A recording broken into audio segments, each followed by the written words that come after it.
नमस्कार, मी चारुशीला शिंदे आपलं उद्योग वाटा या चॅनल वरती सर्वांचं स्वागत करते। तर आज आपण आलेलो आहोत फळांचे पहिले गाव म्हणून ओळखले जाणारे धुमाळवाडी या गावामध्ये। तर या व्हिडिओमध्ये आपण 40 ते 50 वर्षापूर्वीची धुमाळवाडी, त्याचा इतिहास, त्यामध्ये असलेले संघर्ष, परिस्थिती कशी होती याविषयीची संपूर्ण माहिती आपण आज माजी उपसरपंच आणि डाळिंबाची क्रांती घडवून आणणारे पहिले शेतकरी म्हणजेच रवींद्र धुमाळ यांच्याकडून आपण ही संपूर्ण माहिती पाहणार आहोत। तर आज आपल्या सोबत आहेत धुमाळवाडी गावचे माजी उपसरपंच असलेले रवींद्र धुमाळ सर। तर आपण या व्हिडिओमध्ये जी माहिती पाहणार आहोत की 40 ते 50 वर्षापूर्वीची धुमाळवाडी, तर याविषयीचे पूर्ण मार्गदर्शन सर आपल्याला करणार आहेत। तर सर तुम्ही तुमचा परिचय देऊन आम्हाला पूर्ण माहिती द्यावी। माझं नाव रवींद्र बापूराव धुमाळ, मुक्काम पोस्ट धुमाळवाडी, तालुका फलटण, जिल्हा सातारा। या ठिकाणी आत्ता माझं वय 58 वर्ष आहे। साधारण वयाच्या 22व्या वर्षी मी शेतीला सुरुवात केली। मी साधारण 85-86च्या दरम्यान शेतीला सुरुवात केली। त्याच्या अगोदर आमचे वडिला परिचित शेती, आजी आजोबा वडील हे करतच होते। त्यांच्या माध्यमातून आमचा तसा दुष्काळी भाग, तर शेतीला 8 माहीच पाणी असायचं। मग त्या 8 माही पाण्यात ज्वारी, बाजरी, गहू किंवा मटकी, रानवडी पिकं अशी घेतली जायची। अशी बागायता पिकं घ्यायचं म्हणलं तर पाण्याचा प्रश्न होता। दुष्काळी भाग असल्यामुळं 8 माही जास्तीत जास्त पाणी, खरीपात पाऊस पडला तर रब्बीत नसायचा, रब्बीत पडला तर खरीपात पडायचा। मग ह्या सगळ्या गोष्टीला मात करत ते दिवस काढत होते। मग थोडंसं आमच्या वडिलांच्या बी डोक्यात 1985 दरम्यान कल्पना आली की आपण ही पारंपरिक पिकं करतोय, पण ह्या पारंपरिक पिकातनं तर काय तेवढं उत्पन्न भेटत नाही। मग काहीतरी थोडंसं वेगळा बदल करून आपली आर्थिक परिस्थिती सुधारली पाहिजे। या ठिकाणी गावाची परिस्थिती सुधारली पाहिजे। पाणी तर नसतंच, पण तरीसुद्धा त्यात थोडंसं जुन्या पिकांना बगल देऊन फळ पिकाकडे वळायचं असं साधारण 1985-86 साली। एकच मिनिट, मी आता काय करा ते आपण नंतर घेऊ।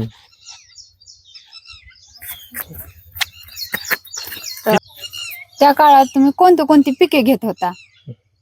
या ठिकाणी माझ्या म्हणजे लहानपणी थोडक्यात 1977, 88, 80च्या दरम्यान, 85 दरम्यान ज्वारी, बाजरी, गहू, खरीपात समजा बाजरी घेतली तर नंतर ज्वारीचं पीक घेतलं जायचं किंवा त्याच्याबरोबर गव्हाचं पीक घेतलं जायचं। जास्तीत जास्त थोडंफार एखाद्या वेळेस समजा भेंडीचा एखादा थोडासा प्लॉट असायचा किंवा मग चवळी, मूग, मटकी अशा प्रकारचे तृणधान्य असायचे। त्याच्यापेक्षा वेगळं काय असं पीक इथं घेऊ शकत नव्हतं, कारण पाण्याचा प्रश्न फार मोठा होता ना। मग ते ह्या पिकावर चालत होतं सगळं। त्यावेळी पाण्याचा दुष्काळ होता, तर त्याचा गावावर किती परिणाम व्हायचा? म्हणजे लोक शेतीच करायचे का बाहेर गावी म्हणजे जायचे शिक्षण? काय व्हायचं माहितीये का, साधारण दुष्काळी परिस्थिती म्हणजे एकच आम्हाला साधारण गावाला पाझर तलाव आहे। दुसरा पाझर तलाव आहे, तो बी आहे पण छोटा आहे। आता त्या पाझर तलावाच्या आधारावरती जर समजा पाऊस पडला तरच थोडंसं 8 माही पीक आमचं निघायचं। आणि तर काय व्हायचं, काही वेळेला दुष्काळ परिस्थिती होती। मला आठवते साधारण 1900 लहानपणी आम्ही 72-73च्या दरम्यान सगळीकडे दुष्काळ महाराष्ट्रात होता, त्याबरोबर आमच्याकडे दुष्काळ पडलेला होता। तुमचा म्हणजे असं गावातील सर्वात कठीण काळ म्हटलं तर तोच। आणि त्याच्यानंतर 2003 म्हणजे 10 वर्षांनी साधारण दुष्काळाची परिस्थिती असतेच। मग तशी 2003-04ला बी परिस्थिती तशीच होती दुष्काळाची। मग त्यावेळेला मग शेतीत भागत नाही म्हटल्यानंतर मग कुठंतरी फलटणला किंवा मुंबई पुण्याला स्थलांतर करायचे लोकांना वेळ यायची। मग परिणामी लोकांना जावं लागायचं बाहेर, आणि चरितार्थ साधायचं म्हटल्यानंतर काहीतरी उत्पन्न भेटलंच पाहिजे। मग माणसं स्थलांतरित व्हायची। त्या काळातील एखादी अशी आठवण म्हणजे जी विसरू शकत नाही तुम्ही आज? आता त्या काळातली आठवण म्हणलं तर दुष्काळात काय व्हायचं, मग रोजगार हमीची कामं चालू राहायची। मग त्या रोजगार हमीच्या कामावर CCTचं खड्डं काढायचं फॉरेस्ट खात्याचं, किंवा मग कृषी खात्याच्या नाडा बिल्डिंगचं काम असायचं। मग त्याच्यावरती नाडा बिल्डिंगवर जाऊन ती मातीचं काम करायचं. अशा पद्धतीची म्हणजे आमच्या लहानपणी, आता आम्हाला काय ती वेळ आली नाही, पण आमच्या वडिलांनी 100% ती कामं केली. अगदी पाझर तलाव इथं आमचे 2 झाले का नाही, त्याच्यावर सुद्धा आमच्या धुमाळवाडीतली बरंचसं लेबर त्या पाझर तलावावरती काम करत होतं. कारण परिस्थिती तशी होती. कारण परिस्थिती अशी होती की पाऊस नसला की पिकच नाही, आणि पीक नसला की मग त्याला काहीतरी काम करून चरितार्थ चालवल्याशिवाय पर्याय नाही. मग परिणामी लहान मुलं असतील किंवा महिला असतील, ह्यांना सुद्धा त्या कामावर जायचं. मग शाळेची सुद्धा लोकांची परिस्थिती अवघड होती त्यावेळेला. म्हणजे जास्त शिकलाला म्हणजे 10वी पास म्हणजे लय झाला. ते काय त्याच्या पुढे शिक्षण घेऊच शकत नव्हता, कारण परिस्थितीच नव्हती. त्यामुळे पुढच्या शिक्षणाला पैसाच नव्हता. तर मग त्यानंतर तुमचं शिक्षण किती? माझं 1984 साली माझी 10वी झाली. 10वी झाल्यानंतर थोडंसं आमच्या वडिलांचं होतं विचार की बाबा कुठंतरी नोकरीला जावं, म्हणून मला परत एक ITIचा कोर्स दिला. ड्राफ्ट्समन मेकॅनिक म्हणून माझा कोर्स झाला. पण तोपर्यंत आमचं कसं झालं, 85 साली आमच्या वडिलांनी इथं पहिली डाळिंबाची बाग आणली गावात. मग 85, 86, 87ला मी पासआउट झालो ITI. तोपर्यंत बाग आमची धरायला पोझिशन आलं. म्हणजे 2 वर्षात साधारण डाळिंबाची बाग तुम्ही लावल्यानंतर धरायला येतं. पहिलं पीक त्याचं धरू शकता तुम्ही. मग ते पहिल्या पिकाला समजा मला नोकरीला जायचं म्हणजे तर मुंबई पुण्याशिवाय नोकरी नव्हती. इथं काय जवळ कुठे MIDC नव्हत्या. ITI झाला असला तरी मुंबई पुण्याला जावं लागलं असतं. मग बघूया म्हणलं, आता समजा 1 वर्ष इथं आता पीक थोडं नवीन आहे, मग काय उत्पन्न निघतंय. मग पहिल्या वर्षी डाळिंबात मग बऱ्यापैकी औषधं मारून वगैरे आम्हाला बऱ्यापैकी उत्पन्न भेटलं. आणि तिथून मग शेतीचाच व्यवसाय पसंत केला, नोकरीला बगल दिली. ते 36 वर्षापूर्वी म्हणजे नोकरी नाही शेतीच करायची, हा घेतलेला निर्णय आता म्हणजे कितपत चांगला वाटतो? आता कसं आहे, तसं आम्ही शेती करत असताना आतापर्यंत चांगल्या पद्धतीने आम्हाला उत्पन्न मिळालं, त्याच्यामुळे तर आम्ही तर समाधानी आहेच पूर्ण. म्हणजे नोकरी जर केली असती तर नोकरीत लिमिट आलं. म्हणजे तुम्हाला समजा 10,000 पगार असेल, 20,000 असेल, आणि मग त्याच्यानुसार तुम्हाला त्या टाइम टू टाइम तिथं कामाला जावं लागणार. तिथं तुमचं त्याशिवाय पगार निघू शकत नाही, किंवा मध्ये घर तुमचं सोडून, घरची माणसं सोडून तुम्हाला दुसऱ्या गावात स्थलांतर व्हावं लागतं. आता इथं निसर्गाची रमून आपल्या पद्धतीने आपण शेती राबवायची, आणि आपल्या पद्धतीनं आपण उत्पन्न कसं काढायचं हे बऱ्यापैकी 1 7-8-10 वर्षात त्याचं नॉलेज आलं. म्हणजे सुरुवातीला वाटलं की याला नोकरी केली असती तर बरं झालं असतं, परंतु नंतर जसा त्यातला शेतीतला अभ्यास होत गेला, मग त्याच्या पुढं मग कसं ह्याच्यातनं उत्पन्न घ्यायचं, कसं उत्पन्न वाढवायचं हे बऱ्यापैकी टेक्निक आलं. मग आता काय नाही ते, म्हणजे आज सगळं म्हणजे आमच्या ज्या तुमच्या पुण्या मुंबईला फॅसिलिटी असतील त्या आमच्या खेडेगावात सुद्धा सगळं उपलब्ध आहे. त्यामुळे असा काही मुंबई पुण्यातला आणि खेडेगावातला फरक आता राहिलेला नाही. तुम्ही तो निर्णय घेतला, पण तो तुमचा स्वतःचा निर्णय होता का सगळे कुटुंबातील लोक सुद्धा तुमच्या सोबत होते? नाही, माझा तर निर्णय होताच, पण त्याच्याबरोबर आई वडिलांचं म्हणणं होतं की बाबा एकटा मुलगा आहे, मग आपल्या जवळच राहावं. शेवटी कसं असतं, कुटुंब एका ठिकाणी असलं तर त्याला एक वेगळं पण असतं. 2 पोरं बाहेर, घरी आई वडील वयस्कर, मग त्यांना समजा कधी दवाखाना असतो, काय अडचणी असते, त्या काही कार्यक्रम असतात, त्या ठिकाणी अडचणी येत असतात. मग एकाला दोघं असल्यावर नक्कीच ते व्यवस्थित होत असतं. आणि नंतर जे तुमच्याकडे ते पाण्याची कमतरता होती, दुष्काळ होता, आणि जरी शेती करायची म्हणलं तर जरा जास्त संघर्ष करावा लागत होता. अशा परिस्थितीत तुमच्या मनात कसा विचार आला की आपण ही फळबाग आपण इथं फुलवू शकतो? आता फळबागेकडे वळल्यानंतर थोडासा असा अनुभव आला की डाळिंब हा विषयच आम्ही का निवडला सुरुवातीला. तर डाळिंब हा विषय असा आहे की डाळिंबाला समजा तुम्ही बहार धरला तर एक गणेश व्हरायटीला 4.5-5 महिन्यात माल तयार होतो त्याचा, आणि पुढे 1-2 महिन्यात त्याचं हार्वेस्टिंग पूर्ण होतं, आणि पुढे 3-4 महिने त्याला रेस्ट पिरियडमध्ये तुम्ही पाणी थोडंफार दिलं किंवा अगदी नाही दिलं तरी चालतं. त्यामुळे दुष्काळी पट्ट्यातलं आमचं कसं खरीप किंवा रब्बीचा एखादा पाऊस जरी झाला तरी त्या एका पावसावर आमची डाळिंबाची बाग यायची. म्हणजे आमचं उत्पन्न कधी एखाद्या वर्षी पूर्ण गेलंय असं फक्त 2003-04चा दुष्काळाच्या वेळेचं, म्हणजे त्यावेळेला पूर्ण महाराष्ट्रभरच पाऊस नव्हता. मग त्यावेळेला फक्त प्रॉब्लेम आला. मग त्यावेळेला आम्ही काय केलं, थोडंसं बागा जगवायसाठी फलटणवरून आम्ही 2,000 रुपये एका टँकरला देऊन पाणी आणलं आणि त्या बागा जगवल्या. मग त्या बागा जगवल्यामुळं आम्ही तरलो शेतीत. आणि त्या बागा जर गेल्या असत्या तर मग बागा उभी करायची म्हणलं तर 3-4 वर्ष जातात. चांगलं उत्पन्न भेटायचं म्हणलं तर नक्कीच सीताफळ असलं तरी 4-5 वर्ष जातात, आवळ्याला 4-5 वर्ष जातात, अंजिराला 2-3 वर्ष जातात, डाळिंबाला सुद्धा 2 वर्ष. मग ते मधल्या 2 वर्षाच्या पिरियडमध्ये पूर्ण उत्पन्न घटलं असतं. पण त्याच्यावरती थोडीशी मात करून आम्ही पर्याय नव्हता म्हणून ती पाणी विकत आणून आम्ही झाडं जगवली.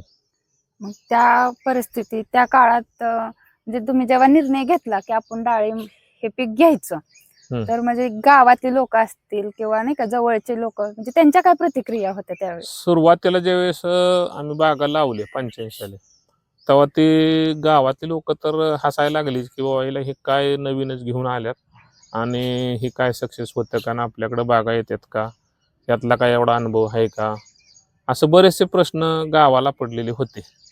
पण थोडंसं कसं काय म्हणलं आता डेअरिंग करून काय व्हायचं असेल ते होईल. एखाद्या वेळेला कसं असतं, थोडासा तोटा होईल किंवा नफा होईल, पण शेतीत बी थोडंसं काहीतरी धाडस डेअरिंग केल्याशिवाय होत नाही. मग शेवटी काहीतरी तुम्ही धडपडला तर काहीतरी त्यातनं उत्पन्न मिळेल किंवा एखाद्या वेळेस लॉस होईल, ह्या दोन्हीपैकी एक होईल. पण ते काय करायचंय ते तुम्ही ठरवल्याशिवाय ते होऊ शकत नाही ना.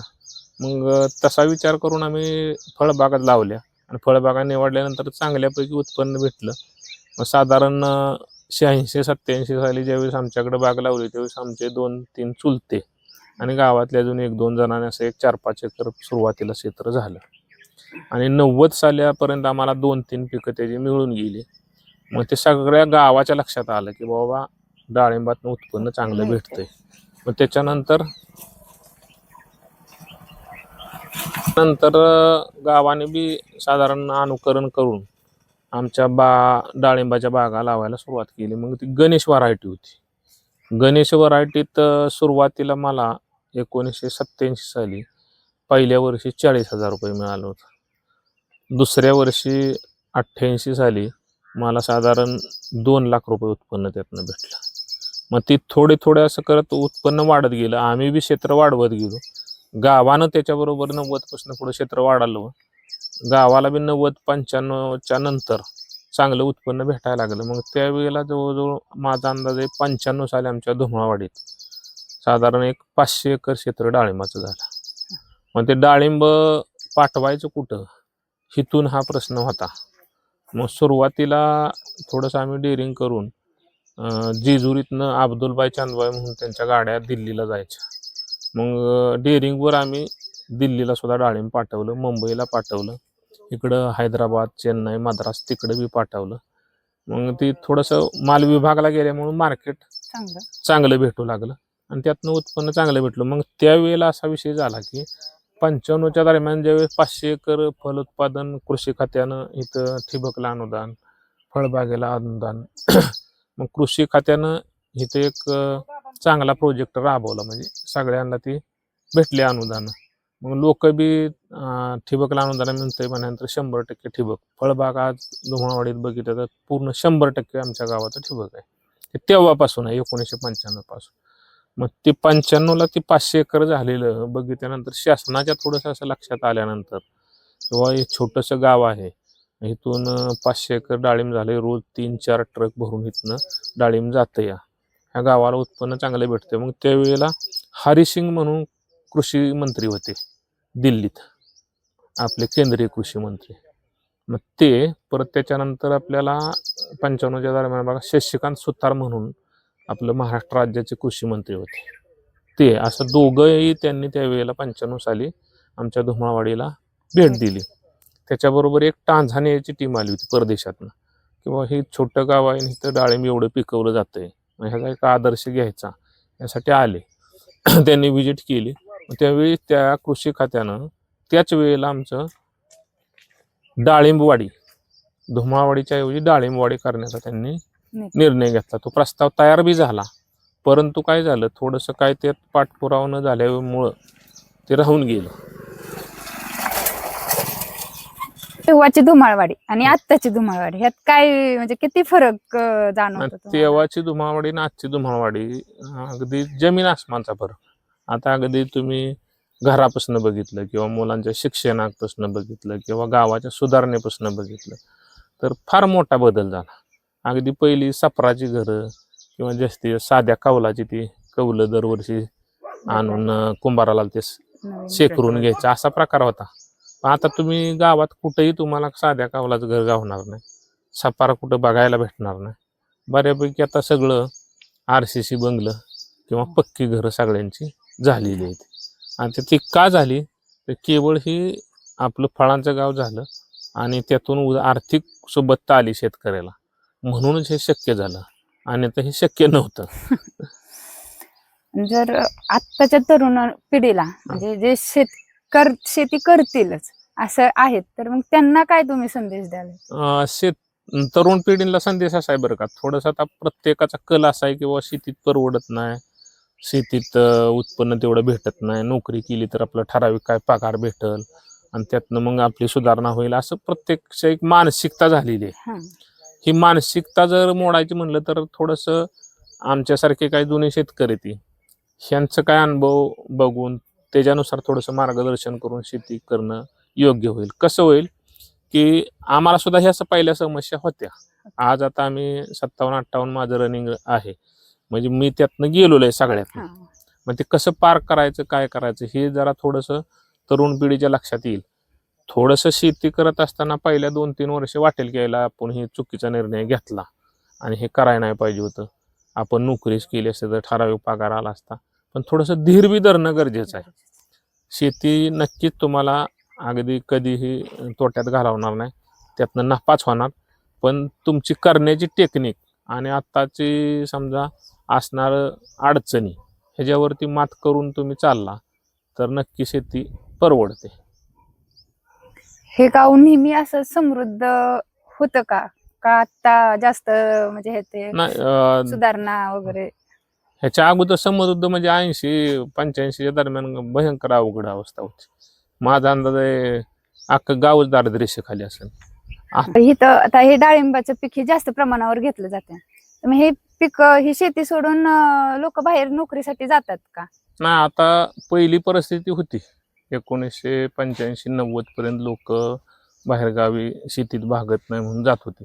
पण ज्यावेळी डाळिंबाचं उत्पन्न चालू झालं तेव्हापासून आज तागायत तर मला तर म्हणजे अजून काय आठवत नाही की बाबा धुमाळवाडीतनं डाळिंबाची शेती किंवा फळबागेची इतर सीताफळे ही शेती सोडून त्यानं नोकरीला गेला असं गावात तर एक सुद्धा उदाहरण नाही आज तागायत. सगळ्यांनी उलट नोकऱ्या सोडून कायांनी मुंबईला असणारे पुण्याला असणारे ते येऊन शेती करतायत परत. किंवा अगदी आज तरुण शेतकरी म्हणलं का नाही आमच्यातला तर BE झालेले सुद्धा शेतकरी आहेत. इंजिनिअरची डिग्री घेतली पण त्यांनी नोकरी पसंत केली नाही, तो शेतीच करतोय. तर तुम्हाला काय वाटतं म्हणजे तुम्ही त्यावेळेस जो निर्णय घेतला शेतीचा तर तो बरोबर होता, पण इथून पुढच्या पिढीसाठी कितपत योग्य? शेतीत कसं होतंय लोकांचं म्हणणं आहे की परवडत नाही किंवा कष्ट जास्त करावे लागतात, असं काय नाही. आता नवीन टेक्नॉलॉजी आली त्याचे थोडंसं तुम्ही तांत्रिक वापर करून घेतला, तुम्हाला वेळोवेळी कृषी खात्याचं सहकार्य भेटतं, त्याचा थोडासा काय फायदा घेतला तर नक्की शेती परवडते. असं शेतीत तुम्ही ज्यावेळी नोकरी करता त्यावेळेला 8 तास तुम्हाला ड्युटी करावीच लागते. तसं शेतीचं काही टायमिंग नाही, तुम्ही कुठल्याही वेळी अगदी 2-3 तास जर तुमच्या शेती करता दिले तर ते सुद्धा भरपूर होतात. तुम्हाला बाकीचे उरलेले 22-20 तास तुम्हाला फ्री आहेत. 3-4 तास शेतीतलं काम म्हणजे भरपूर झालं. मंडळी, हा होता धुमाळवाडी गावचा इतिहास. या इतिहासातूनच घडली ती म्हणजे डाळिंबाची क्रांती. या डाळिंबाची क्रांती या विषयीचा व्हिडिओ तर आपण घेऊन येणारच आहोत, पण हा व्हिडिओ जर आवडला तर व्हिडिओला लाईक शेअर नक्की करा आणि कमेंट मध्ये लिहा धुमाळवाडी. धन्यवाद.